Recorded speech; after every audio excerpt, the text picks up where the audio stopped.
I have to apologize to the person who suggested this list for actually doing something with it, and that's expanding it to 20 instead of 10. I then have to apologize to myself because while I was making the list, I actually made many multi-band parts of the list. So this is more than 20 metal bands that new metal fans should explore.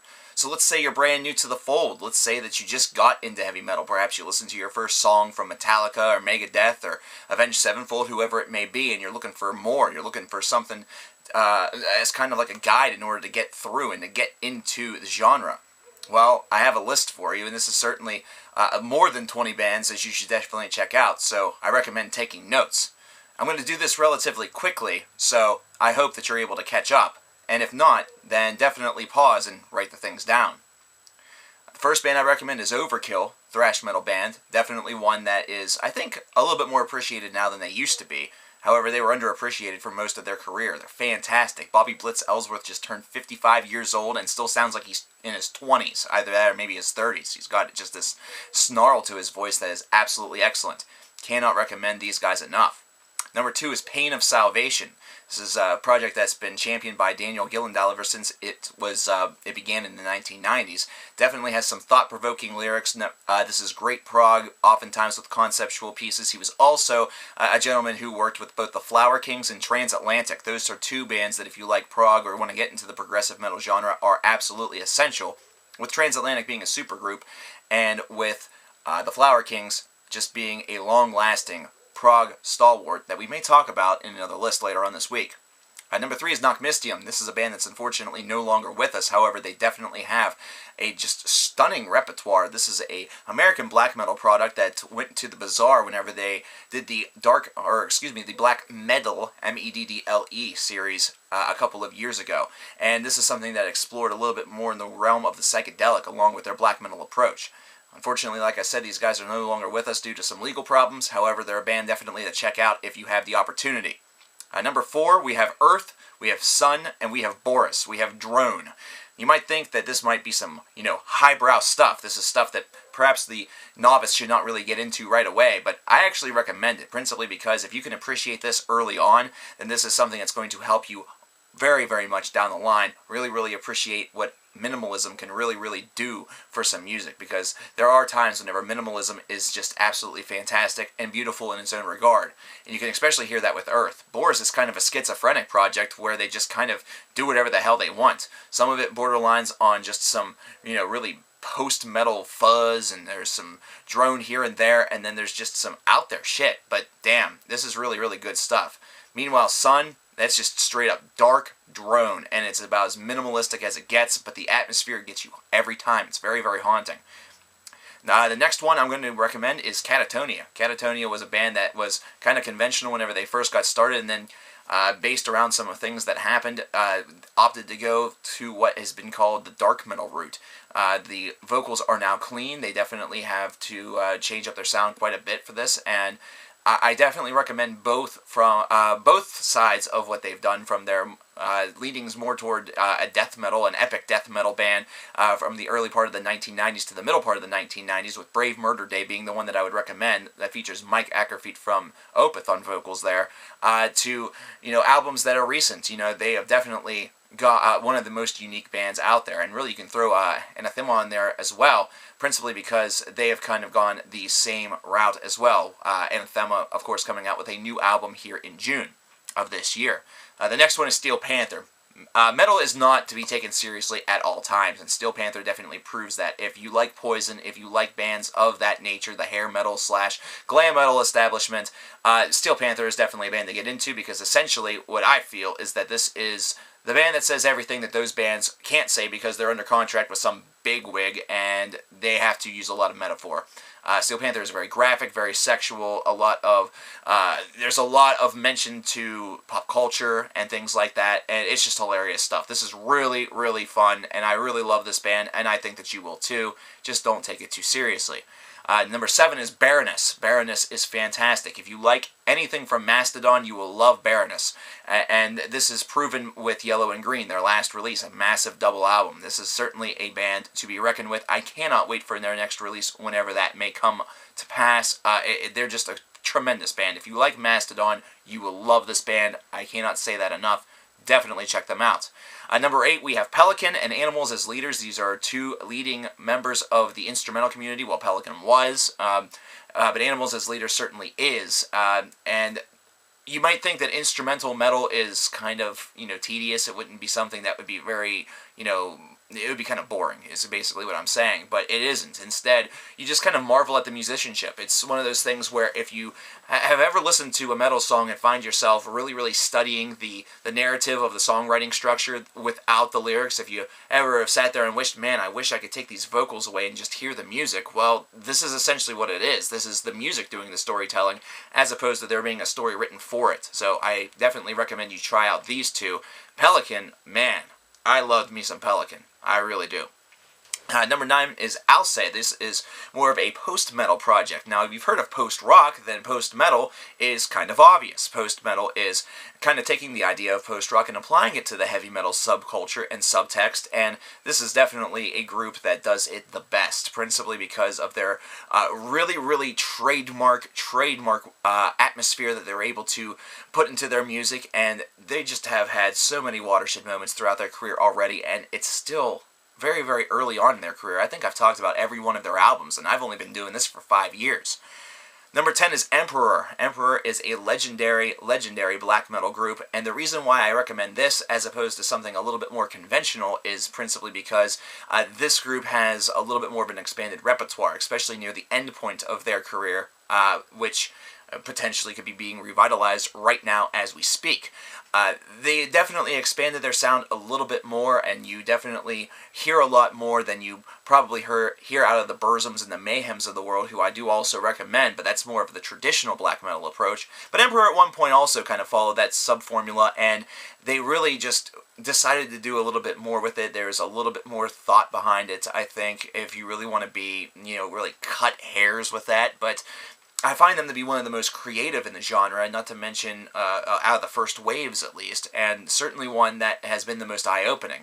We've gotten so many side projects from these guys, such as Green Carnation and Isan, that it just really showcases what they're able to do musically, and whenever they were together, man oh man, it was a combustible force that led to fires of amazing albums. Number 11, a little bit more conventional on the side of black metal, we have Dissection, who's got a couple of albums, only about 3 to their credit, but man, are they legendary. Storm of the Light's Bane is just an amazing record. Rikaneos definitely got a lot of kind of grief, but it was an album that I really enjoyed. I still quote it to this day every so often, just whenever the fuck I want to, and it's just kind of a shame that things have kind of had to happen, or happened, in order to cause this band to no longer be with us, but people have their beliefs, and they're going to take advantage of their beliefs, not to mention they are going to die sometime. Number 12 is Death. This seems obvious for all of us who are on this channel. However, Death is a band that, whenever you consider death metal as a whole, most people will immediately go to the Cannibal Corpses and the Morbid Angels of the world. But Death is certainly the one that I feel has the best repertoire out of all of them. Cannibal Corpse is a tremendous classic death metal act that's still going strong for this to this day. But Death is one of the forefathers of the genre, and probably one of the most massively creative members of the genre. You could really throw in, a lot of the more jazz death metal in there, like your cynics of the world or your atheists of the world, but Death is really the one that, for me, just, man, oh man, oh man. Near the ending of their career, they kind of took on this progressive death metal ideology that was just really kind of mind-blowing and mind-boggling. It's a shame that we don't have the second album from the post-death project of the mastermind of the band, Chuck Schuldiner. The band's name was Control Denied. If you can get your hands on anything by Control Denied, aka their first album, you should definitely do so. Number 13 is Creator. Creator just had a album of the year a couple of years ago with their album Phantom Antichrist, and they've been going at this since the 1980s, so it's been a long career for them, but this has definitely been their watershed point because, man, Phantom Antichrist just struck me as the perfect thrash record, and for the year in which it was released, it was just the perfect record, period. It was the one album so far since I've done this that has really garnered the perfect 10 that has really held up throughout the years, because I think I've had 1 or 2 others that I've given that rating to whenever the albums have come out. However, whenever we've gotten down to top 25 or top 35 lists, it's kind of decayed a little bit. It hasn't had the same lasting value. However, Creator has had many trademark albums, including Coma of Souls. Now, they had this period in the 1990s where they were exploring a little bit more with some industrial sounds. That stuff may not be as good to some ears. However, this is definitely a band that I recommend because they are hot right now. They are a hot product, and I can't wait for the follow-up to Phantom Antichrist. Number 14 is Agalloch, Arcturus, and Marlin of the Well. And really, I'm just going to throw in the fact that you should explore anything that has the tag of avant-garde to it, because this is the really creative and weird stuff that's kind of on the left field side of metal, the ones that really many people forget about because they've never heard of them. And these are great groups. Agalloch is just going to be releasing a new album here within the next month or so, actually within the next couple of weeks. And really, whenever it comes to avant-garde, Agalloch is a band I wouldn't really throw into that department as heavily as I would Marlin of the Well, and Arcturus is even kind of bordering more so on the space metal idea because they're just insane. If you know ICS Vortex from Dimmu Borgir, then you know of Arcturus, mainly because he's also in that project. If you know of ICS Vortex from Dimmu Borgir, you should also know the name Borknagar because he was in that project as well. If you know of, Green Carnation from, listening to some of their stuff after I recommended you Emperor, then you know of another band entitled In the Woods. Fantastic work. If all of those names are foreign to you, you should not Wikipedia them, but you should YouTube all of them immediately and then seek out their work. Number 15 is Crotch Duster. Remember whenever I told you with Steel Panther that metal doesn't take itself all that seriously all the time? Crotch Duster's a great example. This is a one-off project that I wish just would have continued. That included, among some individuals, Jason Sukoff, who has been a producer extraordinaire for many groups, including, I think, if I remember correctly, guys such as As I Lay Dying. I don't know, I forget, to be perfectly honest with you, but he's been a super producer for a lot of great bands, and then he has this group here that just takes itself seriously, not at all.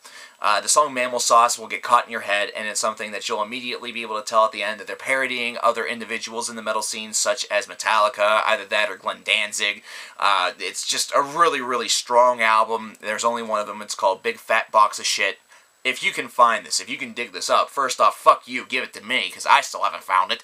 But secondly, definitely consume their work. It is well worth it. Number 16 is At the Gates.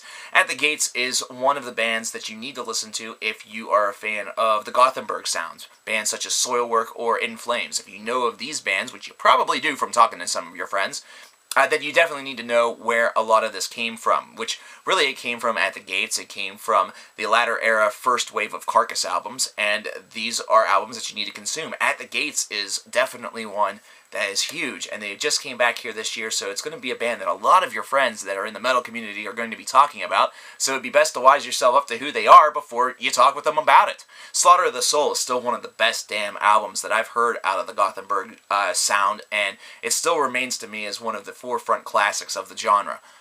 Next up we have Blaze Bayley. Now, if that name is unfamiliar, don't worry.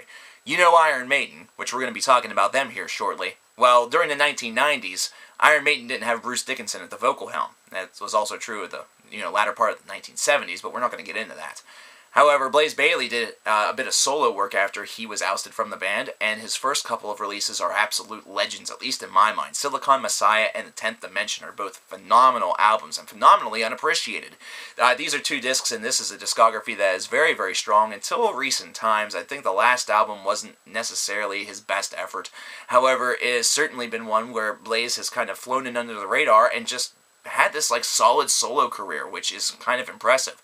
It's kind of similar to Ripper Owens, who you might know was in Iced Earth for a little while, but he was also the replacement for Rob Halford from Judas Priest, and was previously in a band called Winter's Bane.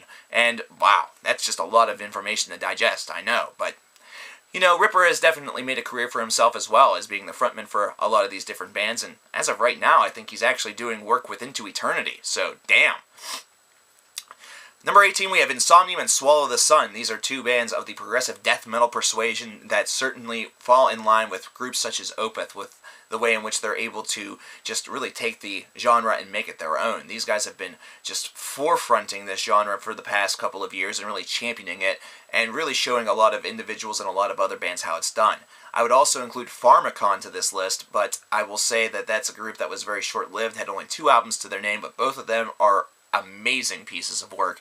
Definitely things that I would seek out if I were you. The rumble of thunder I just heard outside means that we need to talk about some classics, number 19. These are ones that you probably already know, but I have to recommend them just in case you don't. We're talking bands such as Iron Maiden. We're talking bands such as Black Sabbath, Judas Priest, Motorhead, Hanoi Rocks, The Scorpions, things along those lines. These are all groups that are absolutely quintessential to the metal fan. However, these are ones that most people, even whenever they're just getting into the genre, already know about. It's the reason why I don't spend that much time on them. However, these are bands that I certainly recommend to everybody who happen to be out there. King Diamond is another one that I would recommend, along with his band Merciful Fate. There's one that's slipping my mind, and it's really killing me right now that I can't think of it, but Jesus fucking Christ, they're a precursor to Iron Maiden. Someone in the comments is going to make me look like a damn fool, but listen to them, because they are definitely going to be able to give you some great, great information. And number 20, how about some of my favorites? I love Opeth. I love Porcupine Tree. Mastodon's a great band. Ghost. You gotta check out Ghost. Ghost are a fantastic, fantastic act. I definitely recommend them. Obituary is another great one. Watain is certainly one that has gotten some recent appreciation. I would continue with that. Ulver. Man, oh man, oh man. So many great bands that are out there. Your metal journey is going to be one where you're going to find the ones that are best for you, the ones that are most suited for you. However, these are groups that I highly recommend to you, and I guarantee you there's way more than 20 here. There's probably 35 to 40. So you have a lot of work to do. You have a lot to explore, and I wish you the best of Godspeed on that, because this is going to be an experience. This is going to be a ride that you will never, ever forget. So enjoy it. If there's any other recommendations that you would give to some of the individuals who are just getting into the genre, definitely help out the people that are in the comments that are say exactly that. I'm just getting into the genre. Definitely give them some great bands. I know that there are some subgenres that I left out, but I went for the ones that I felt were kind of essential.